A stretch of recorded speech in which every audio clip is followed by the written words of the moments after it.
We're so happy you got here. Join us as Pastor Harrison shares this life-giving message.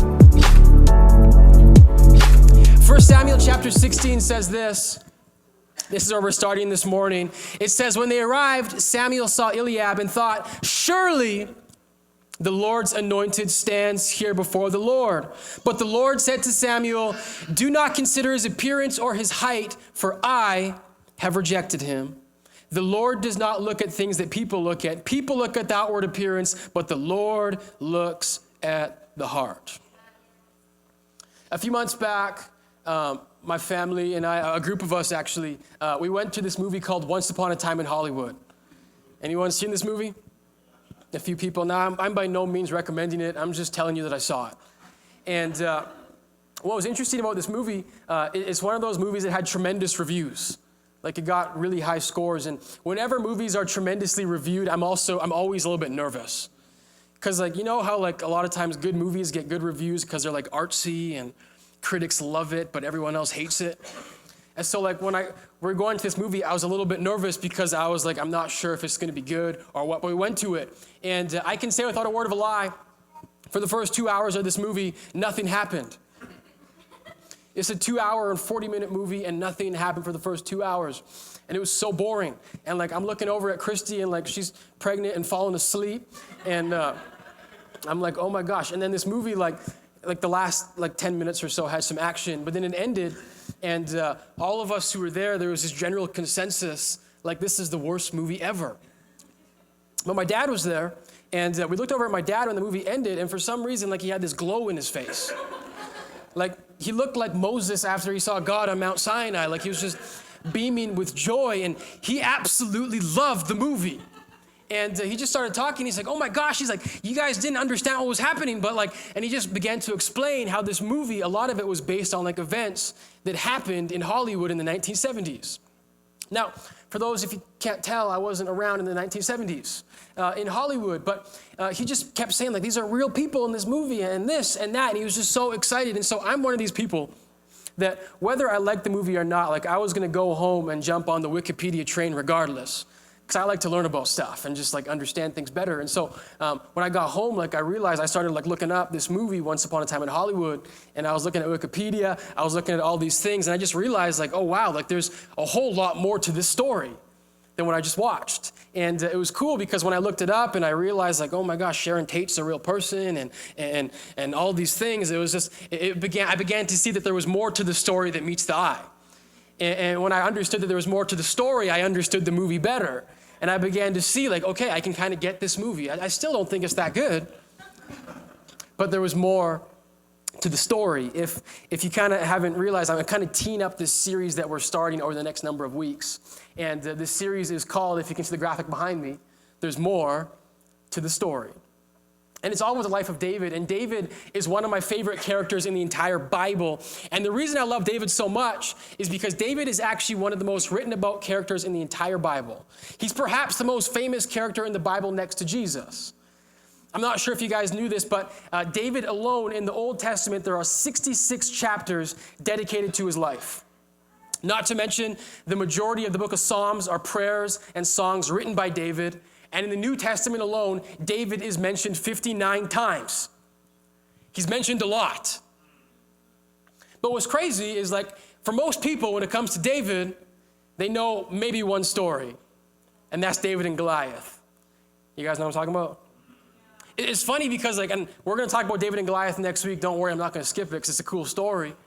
But, like, I've realized that David's life, it spans so many chapters, so many books. There's more to his story. But I think what happens is, for a lot of us, like, it's easy to get caught up in one moment and one story and think that story is what defines him. David has a characteristic. He's known as a man after God's own heart. And that's a title. I'm not sure about you guys, but I want to be a man after God's own heart. I hope some people want to be a woman after God's own heart, or a man or boy, whatever it is. But I love this title that David has. But what I want to see throughout this series is that David did not get this title simply by having one battle. It wasn't because he defeated Goliath that he got this title of the man after God's own heart. It was because of a whole series of little decisions. And really, it was his whole life. And so I have some weeks planned out for this series. It's going to be like 4 or 5, however the Spirit leads. We got 66 chapters, so I could be in it till like next year, but we're not going to go that long. But what I want us to see is I want us to learn from David's life how we can begin to live the life that God has called out for us. And really what I want us to see is because I think we live in this culture, in this life, that people try to get defined by moments. And people a lot of times will define themselves by moments, but I want us to see that for God, there's always more to the story. There's a bigger picture that I want us to see, I want us to paint out. And so this morning, what I want us to do is I want us to begin to see David's story. If I were to classify this sermon is actually a leadership sermon. If I ever have the privilege, excuse me, there's more coming. I've been sick for like 3 weeks. Pray for you, Pastor. But if I were ever to do like a leadership talk, I would probably do something similar to what I'm going to do today. And so some of you guys are like, why are you going to talk leadership? Well, I think this room is filled with leaders. And I think it's filled with current leaders and future leaders. And there's just so much things from David's life that we can learn and leadership lessons that we can lean into. And so this morning, as we begin to look at David's story, we're going to look at the bigger picture. But through it, I want us to begin to learn about leadership and how we can begin to lead the way that God has called us to lead and how eventually we'll see David leads. And so in order for us to understand David's story, what we need to understand is that there's more to his story. So most of us, if we know anything with the Bible, we will know that David is king of Israel. That's kind of his title. He's King David. But what we need to understand is that before he was King David, he was David the shepherd. And before there was King David, there was actually King Saul. And so David is renowned as the most famous king of all of Israel, while Saul, who's the first king of Israel, is kind of often forgotten. We don't talk about Saul like we talk about David. But this morning, we got to start with Saul because in order for us to understand David, we must first understand Saul. So I got to set some backdrop. You guys okay for that for a second? Yeah. I'm going to just set a backdrop, and I need you guys to make some noise because it's getting real quiet in here. Yeah. It's going to get louder, don't you worry. I got some stuff to preach today. I'm setting this up. I'm about to preach, though. You guys got your notebooks? Because I just got so many things that the Lord has put in my heart, and so I know some of you guys are like, I don't know if it's coming. It's coming. Before David comes Saul, you need to understand this. In the Bible, in the Old Testament, the nation of Israel is the focal point.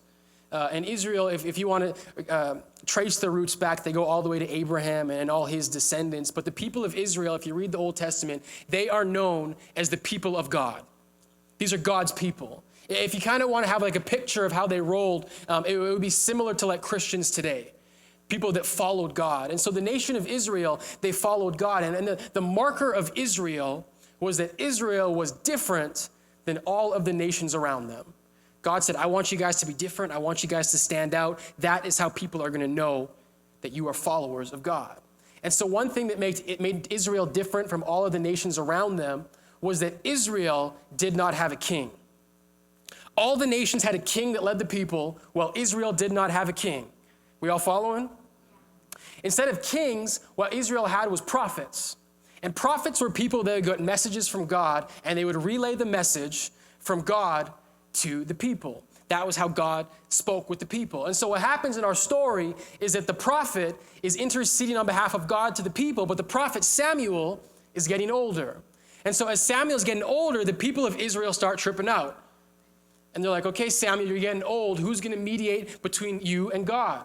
Who's going to give us the word? And so in 1 Samuel chapter 8, the people of Israel come and they say this. They say, give us a king to judge us like the other nations have. They say, we want a king. We want to be like everyone else. And here's just a side note. The fastest way to lose the blessing of God is to try and be things that God has not called you to be. You see, God said, I'm going to be the king of Israel. I'm going to be their king. But the people said, we want our own king. We want a human. We want a person to lead us. And so what happens is they beg Samuel for a king. And so God says, okay, I'll give you guys the king that you want. But you have to understand that when a person is in charge of you, he's going to treat you like a person. He's going to take your daughters and your sons away, and he's going to put them into service and all of these things. But God says, if you guys want it, I'll give it to you. Sometimes God gives us things that we want, but we don't actually need. But God says, I'm going to do it. I'm going to give you the king, but I'm going to pick out who the king is. We're all following? I'm going to pick out the king. And so this is where God speaks to the prophet Samuel and says, Samuel, I have found the king of Israel, and his name is Saul. he is the person that I have chosen. And so God chooses Saul, and in 1 Samuel chapter 9, verse 20, it says this. Samuel goes to Saul and he says, I am here to tell you that you and your family are the focus of all of Israel's hope. Can you imagine this moment? Saul is there, he's just chilling, he's living his life, but then the prophet comes to him and says, hey, I got a message from God. You are the focus of Israel's hope. God has a plan for your life. Can you guys imagine that? I got good news. God has said the same thing to each and every one of us. He says, guess what? I got a plan for your life. And he says to Saul, you are the focus of all of Israel's hope. I want us to see what Saul says. Saul replies, I'm only from the tribe of Benjamin, the smallest tribe in Israel, and my family is the least important of all the families of that tribe. Why are you talking to me like this? This is super important. Because this morning what we're going to do is we're going to contrast Saul and David. And what we're going to see is that Saul and David had very similar characteristics and very similar ways in which they were called. But what made Saul different than David is how David responded to the calling of God. So it's interesting because God says to Saul, he says, you are chosen. You are the person that I am putting my hope in. And Saul's first response, he says, me? He says, why are you talking to me like this? I'm from the smallest tribe. I'm from the least important family. You see, the first thing that Saul does, instead of acknowledging who God says he is, he reverts back to who he thinks he is. I need us to see this. Anyone do this? When God says something, when God declares a word over your life, he says you are chosen, but instead of us leaning into what God says to us, we begin to revert to what we call ourselves. You see, the reason I think Saul retorts this so quickly, he doesn't have to think about it. It tells me that this is something that Saul's been telling to himself for years and years and years. I'm from the smallest tribe. I'm insignificant. I'm not worth it. You see, I told you this talk is all about leadership. You see, Saul, the reason, and we're going to see this as we go on, the reason that he could never lean into his leadership, the reason that he could never go to the places that God called him to go, was because he could not see himself how God saw him. He could only see himself through the filter of how he saw himself. I'm small. I'm insignificant. I'm not enough. And so here's the first point I want to say as we get going this morning. If we want to get to where God has called us to go, this is the journey. How do we become people after God's own heart? The first thing is we need to adjust our filter. We need to adjust our filter. Now, I'm going to explain what this means, but what you need to see is that Saul saw his life through a specific filter. It was a filter that said, this is who I am, this is who I will always be. You guys aren't quite getting it. Christy, could you pass my phone for a second? Or Tito? Give my wife a round of applause. I'm about to teach you guys a theological lesson through Snapchat. You guys ready for this? No? Take my phone back. Listen, here's what I believe to be true. We will always view life through the filter in which we see it. Do you guys know what I'm talking about? Every single one of us has a filter in which we see life. You guys use Snapchat, Instagram stories? You guys ever used a filter before? Yeah. Come on, somebody. You guys ever used a filter before? Yeah. I know you guys have done it. Couples, I know you guys send each other weird pictures with the filters. Like this is me as a... So listen. We cannot see ourselves differently than the filter in which we view our lives. And so it's like this. I think this is what happens for so many of us, is that we've been accustomed to viewing ourselves one way that we cannot see ourselves how God sees us. But the reason I need us to understand this is because God sees us in a way in which we don't see ourselves. And the way in which God sees us is reality, and often the times in the ways in which we see ourselves is just a filter. And filters are not real life. I'll explain it like this. Can you guys all see me? You guys can all describe me. We're going to say now that you guys are God. And so you see me for how I actually am. But so many of us, we view our lives through a filter. And so you guys all see this picture of me, of who I am and who I really am. But when I'm looking at this filter, all I see is a dog. That's the filter I have right now. And so you guys can tell me anything about myself. You can tell me something, but if I am looking at this filter, it doesn't matter what you tell me because all I see is a dog. This is the dog that I've been looking at. Can you guys see it? Maybe I'll put that on my story later. But listen, the point is this. We need to adjust our filter. Because I think so many of us have become accustomed to viewing ourselves through a filter that is contrary to reality. So when God came in and he said to Saul, he said, you are chosen. He said, you are the one in which the hope of Israel is in. Saul could not step into his calling because he could not see himself how God saw him. This is what I believe to be true. God has a great calling on each and every one of us in this room. You are a leader. You are a future leader. You are a current leader. But unless you can begin to adjust your filter, and unless you can begin to see yourself how God sees us, we will not be able to step into our destiny. And so we need to live our lives. Listen to this. Here's the point. I've told you guys take notes. I'm not seeing many notes coming out here. We need to live our lives based on who God says we are, not based on who we say we are. So here's the question. How do we live our lives based on who God says I am? I'll explain it like this. At my gym, I've told you guys this before. You might not remember, but Wolverine from the X-Men, he works out at my gym. And if you guys... People, you might know him if you come to my gym, but most of you guys don't. But literally, you guys know Wolverine from X-Men? He works out at my gym. Like you're not, not Hugh Jackman, like Wolverine himself. And so like, this dude at our gym, like he is the biggest, baddest dude at the gym. And like I see him and like before he works out, like he'll like yell at equipment, like he's grunting at it. And like he's intense. Like he lifts so much weight that like he goes and lays down after every set because like he's just lifting the world. Like he's a machine. But I was at the gym this week and the Wolverine, I don't know his name. I should talk to him. But the Wolverine was there. I should give him a different name. But he was there, and I was, probably stretching because my back was tight. And, like, he's just there lifting the world. But, like, I was just kind of watching and lurking because, like, half my time at the gym is watching people. And I was watching him, and then all of a sudden, so the Wolverine's there. He's just completely ripped and shredded, and his claws are going to come out any second. But what happens was, like, this other dude walked by the Wolverine. And it was this guy that I never seen before, but he was just, like, this dude, and he was kind of, like, skinny, medium build. He had sweatpants on, like super baggy sweatpants, like a cut-off white shirt. And he was walking by this, the biggest, baddest dude at the gym. And then the guy at the gym looked at the guy in sweatpants. And this is Kingdom Church, so I hope you guys don't mind my language. I'm just telling you what he said. He looked at the guy and he was like, you look blanking amazing. The word started with F. You can figure it out yourself. That's what he said to the guy. He's like, you look amazing. This is Wolverine to the guy in the sweatpants. He's like, you look so good. He's like, your program's been amazing. You look so good. And I'm just watching and I'm lurking. And this guy in the sweatpants, like literally, he was kind of walking slumped over. But as soon as the Wolverine started speaking into him, he began to stand up a little more straight. This is not a word of a lie. And I'm watching this conversation. You guys are like, how long are you lurking there for? And he's just like, thank you so much. He's like, yeah, like I started this program and it's doing good. And the guy was just, again, it was at least 15 times. He's like, no. He's like, you look so good. Like you look amazing. And literally because the biggest, baddest dude in the gym spoke life into that guy became bigger than he actually was.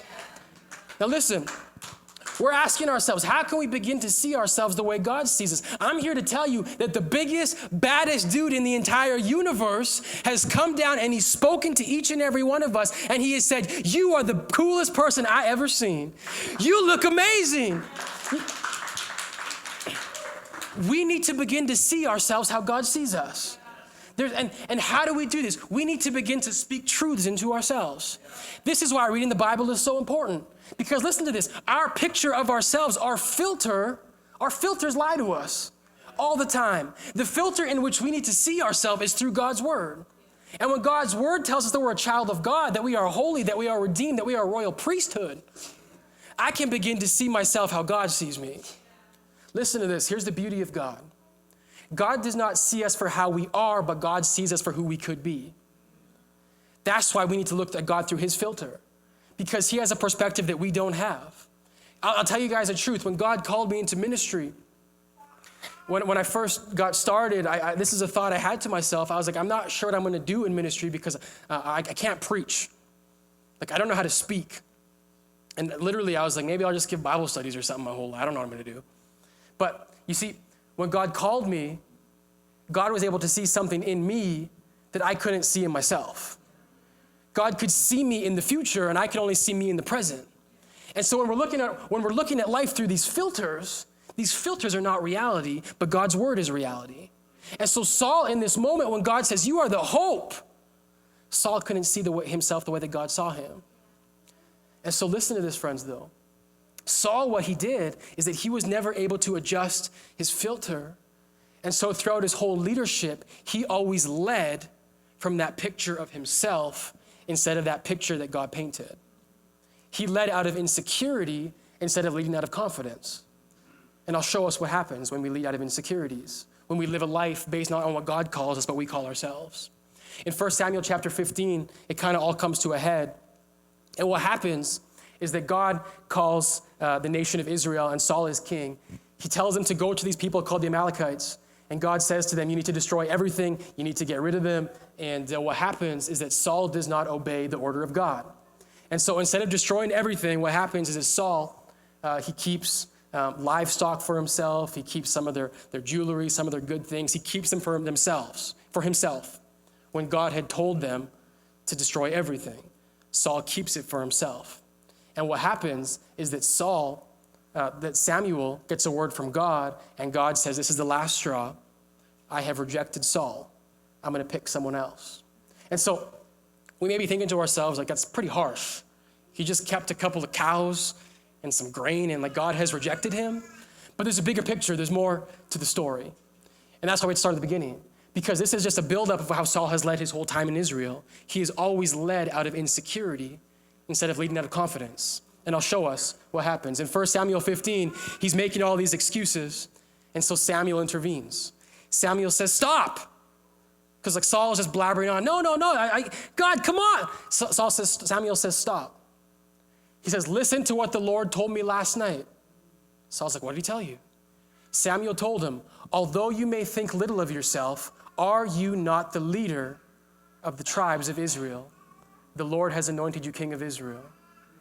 You see, God has a way to see the reality, and God has a way to see through us and our excuses. You see, it was never about this thing about Saul not following orders completely. It wasn't fully about that. It was more so that Saul always led out of his insecurities instead of leading through how God saw him and what God called him to do. And so this is what God says to Samuel. He says, you got to tell him that you, go back for a sec.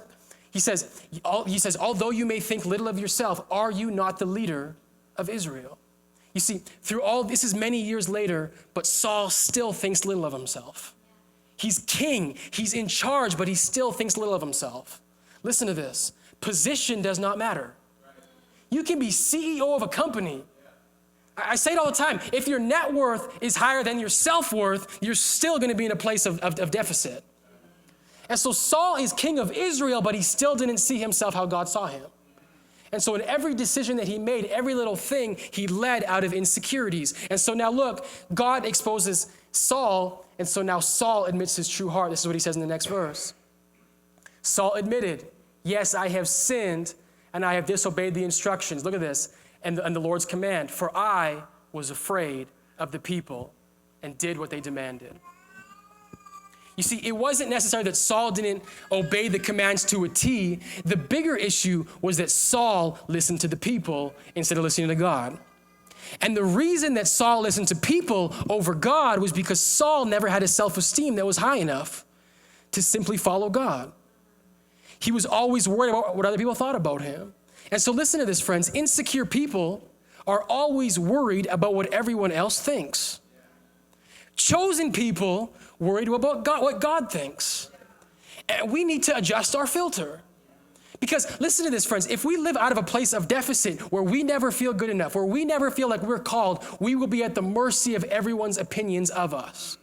And this is the reason that Saul could not lead Israel. It was because Saul was letting the people decide instead of letting God lead.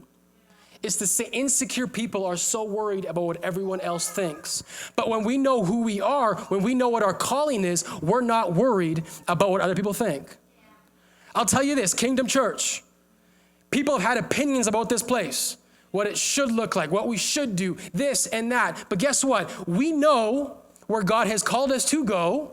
We know what our mission is. And so when people say things like nonsense, we don't give it two thoughts. We move on.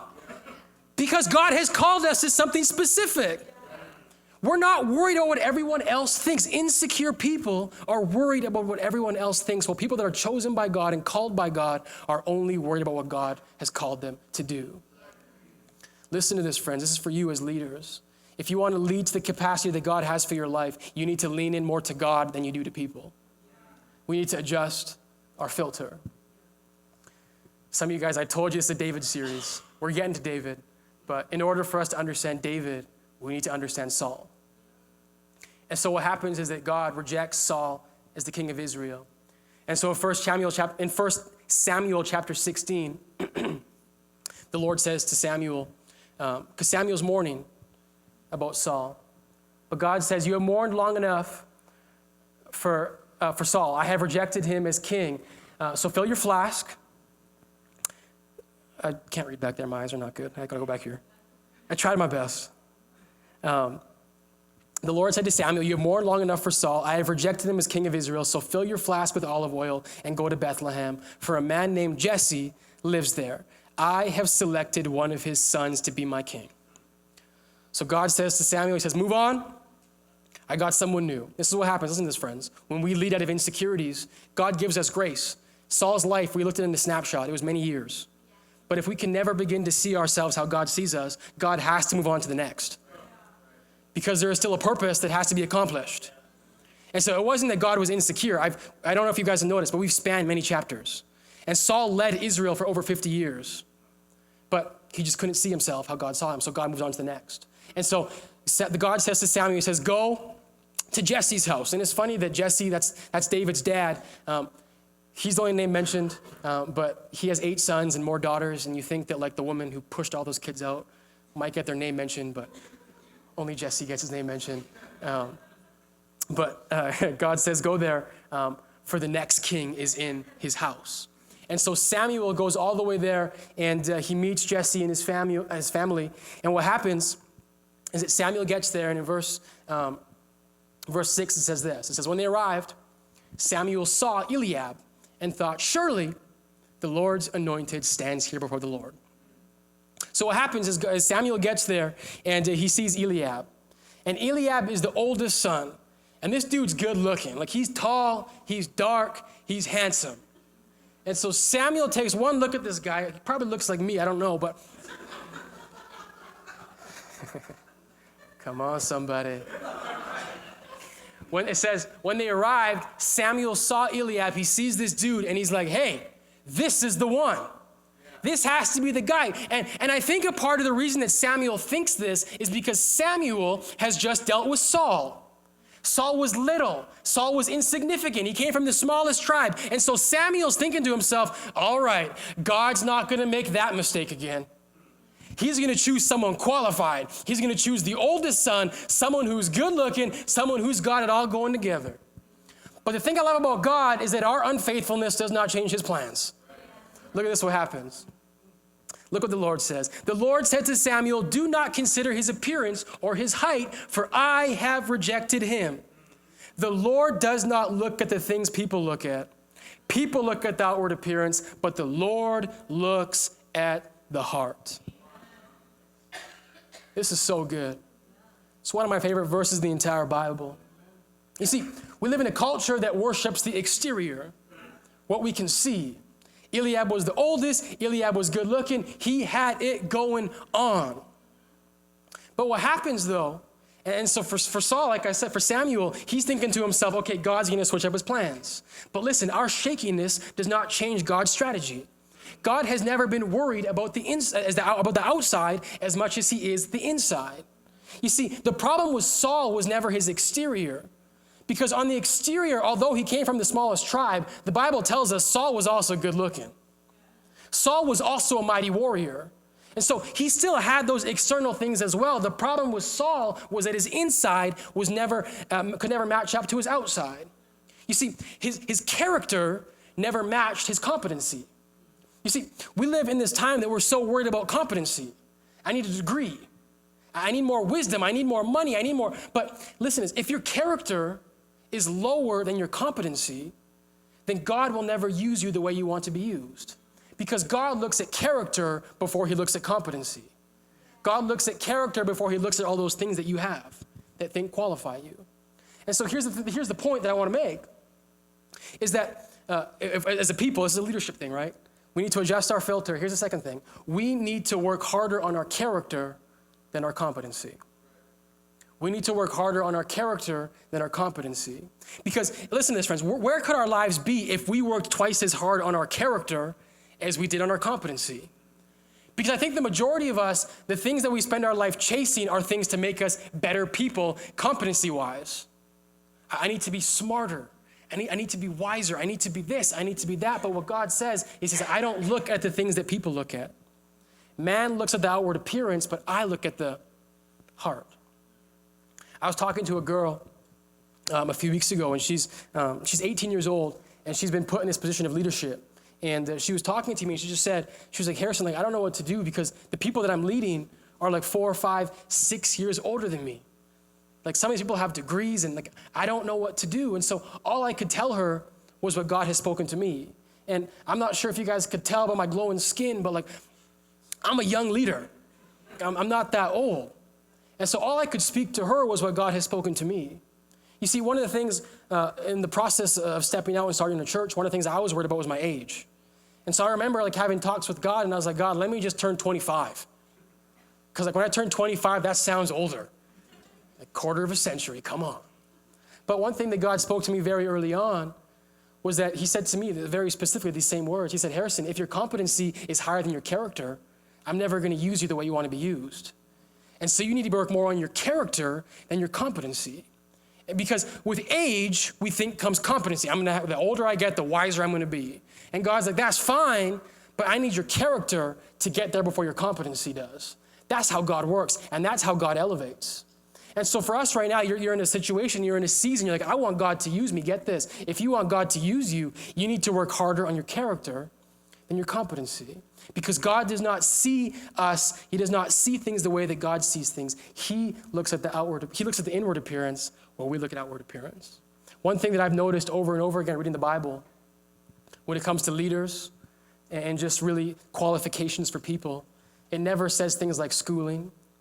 It never says things like age, but it's always characteristics of character. That's what God looks for.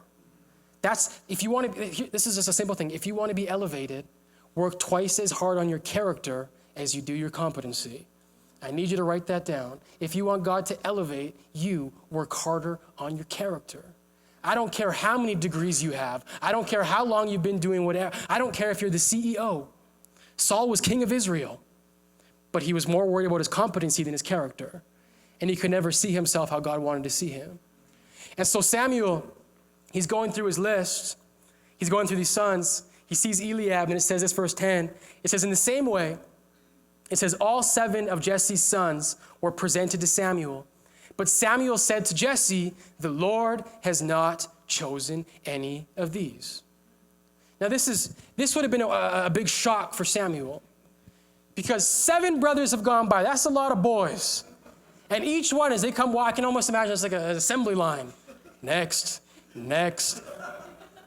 They all 7 went through, and God has rejected all of them. You need to understand this. In the Bible, the number of 7 represents completion. It's the end. And so when 7 people came through, Samuel's thinking to himself, because Samuel knows the Bible, he's like, wait, that's it. 7 is complete. What's next? And then he says, are these all the sons that you have? Is this it? I love this next part. It says, well, there's still the youngest, but he's out in the field watching the sheep and the goats. Send for him at once, Samuel said. Band, come up. My hand signals weren't working. Look at this. All 7 brothers go through. Not one of them is the person. And so God says, and then Samuel says, is there anyone else? And he's like, well, there's David. But listen to this. He's just number 8. He's just the youngest. He's out with the sheep. Samuel's like, bring him to me at once. You see, Listen to this. Number 8, what it represents is underlooked, undervalued, overlooked, but not invisible to God. You see, we worship visible, but just because you're visible does not mean you're not valuable. Just because you're invisible doesn't mean you're not valuable. You see, some of the greatest people are the people that we don't see. It was David. It was the one who was not there. That is the one that God has chosen to be king of Israel. And I love this verse because we worship what is seen, but God always sees beyond what is there. He says, call for David. It says this next verse. It says, so Jesse sent for him. He was dark and handsome with beautiful eyes. And the Lord said, this is the one. Anoint him. This is the one. Anoint him. I need us to see this. I'm painting the bigger picture because there's always more to the story. I hope we've seen by now that Saul and David are very similar. Saul came from the smallest tribe, from the most insignificant tribe. David was the youngest. David was overlooked. David was just out with the sheep. But in both situations, God calls that which was overlooked, and he says, hey, bring him here, anoint him. This is the one. Saul and David are very similar. But David is a man after God's own heart, and Saul is someone that never lived up to his potential. Why? What separated? What was the difference? Look at this. It says, as David stood there among his brothers, Samuel took the flask of olive oil he had brought and anointed him, David, with oil. And the Spirit of the Lord came powerfully upon David from that day on. I need us to understand this. Here is the biggest difference. If you remember when Samuel came and anointed Saul, the very first thing Saul said was, what, me? I'm just small, I'm insignificant. Now we have David, the exact same scene is transpiring, but here's what I want us to see. David is the youngest of 8 brothers. How many of y'all a little brother? You have an older brother. In this moment, all of these brothers are there watching David. David's just a teenager. Everything in David, I'm sure in that moment could have said, man, are you sure I'm the one? Don't you mean my brother? Don't you mean Eliab? But David in that moment does not say a word. He's not worried about anything else. All he sees is what God has called him. And God has said, you are the one. And so David says, if God says I'm the one, I'm the one. And so he stood there in that moment and Samuel anoints him. What the Bible tells us, it says, from that day forward, the Spirit of the Lord was powerfully upon David. Wow. Over the next number of weeks, we're going to see exactly what that meant. But here's the thing I want us to see as we close up this thing. The reason that I want us to adjust our filter, the reason that I want us to work on our character more than our competency is because God will always choose the underdog. God will always choose the overlooked, the undervalued. And so what that means is we don't need to see ourselves how we presently are, but how God sees us. And so here's the last point. If we want to step into leadership that God has called us to, we need to be confident in our calling. Be confident in your calling. David stood there surrounded by his brothers. Every excuse could have gone through his head, but what he said to himself in that moment is, I am who God says I am. I'm the next king of Israel. Come on, somebody. Let's stand to our feet. Thanks for watching. If you have any questions or want to know anything else, head to our website. We hope to see you soon.